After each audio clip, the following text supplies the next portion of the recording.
আকাশছোঁয়া দ্রব্যমূল্য বৃদ্ধি, রাজ্যের কর্মসংস্থান সহ বিভিন্ন দাবি নিয়ে আগরতলা রাজপথে মিছিল করল ডুকলি সিপিআইএম মহকুমা কমিটির পক্ষ থেকে।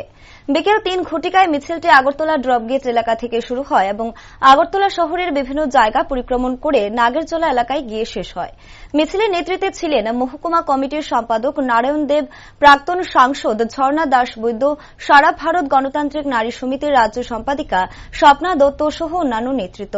নাগেরজলায় পথসভা বক্তব্য রাখতে গিয়ে প্রাক্তন সাংসদ ঝর্ণা দাস বৈদ্য বলেন, কেন্দ্রীয় সরকার রাষ্ট্রপতির কাছে আবেদন করেছেন বিশেষ সংসদ অধিবেশন ডাকার জন্য। দেশে কোনো জরুরি ঘটনা ঘটলে বিশেষ অধিবেশন ডাকা হয়। তিনি বলেন, বিরোধীদের ঐক্যবদ্ধ শক্তি দেখে বিজেপির পায়ের তলার মাটি সরে গেছে। তিনি বলেন, জনগণ হল ক্ষমতার উৎস। জনগণ কাকে ক্ষমতায় রাখবেন আর কাকে ছুঁড়ে ফেলে দেবে সেটা জনগণই ঠিক করবে। মানুষ খাদ্য সংকটে ভুগছে, আর এদিকে বিজেপি ক্ষমতা দখল করার জন্য কোটি কোটি টাকা খরচ করে এমপি এমএলএ কিনছে। বেকারদের কর্মসংস্থান নিয়ে বিজেপি সরকারের কোনো পরিকল্পনা নেই। কাজ করার জন্য কাজ না। আমরা শুনেছি রাষ্ট্রপতির কাছে আবেদন করেছেন স্পেশাল অধিবেশন ডাকার জন্য পার্লামেন্টের। তার অর্থ কি?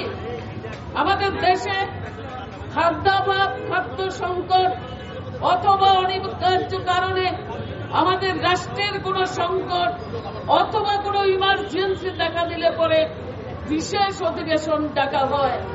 মাত্র আগস্ট মাসে অধিবেশন শেষ হল, মনসুন অধিবেশন, বাদল অধিবেশন। আবার এখনই অধিবেশন ডাকার অর্থ কি? অর্থাৎ পায়ের তলার মাটি সরে যাচ্ছে।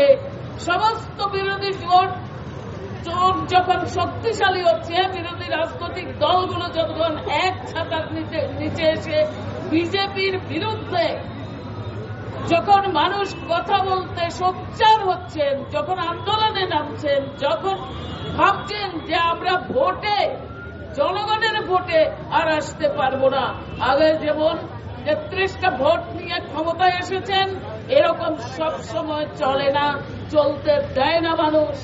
জনগণ ক্ষমতার উৎস। জনগণ ইচ্ছে করলে কাকে ক্ষমতায় রাখবে, কাকে রাখবে না, কাকে ছুঁড়ে ফেলে দেবে, সেটা জনগণের উপর নির্ভর করে।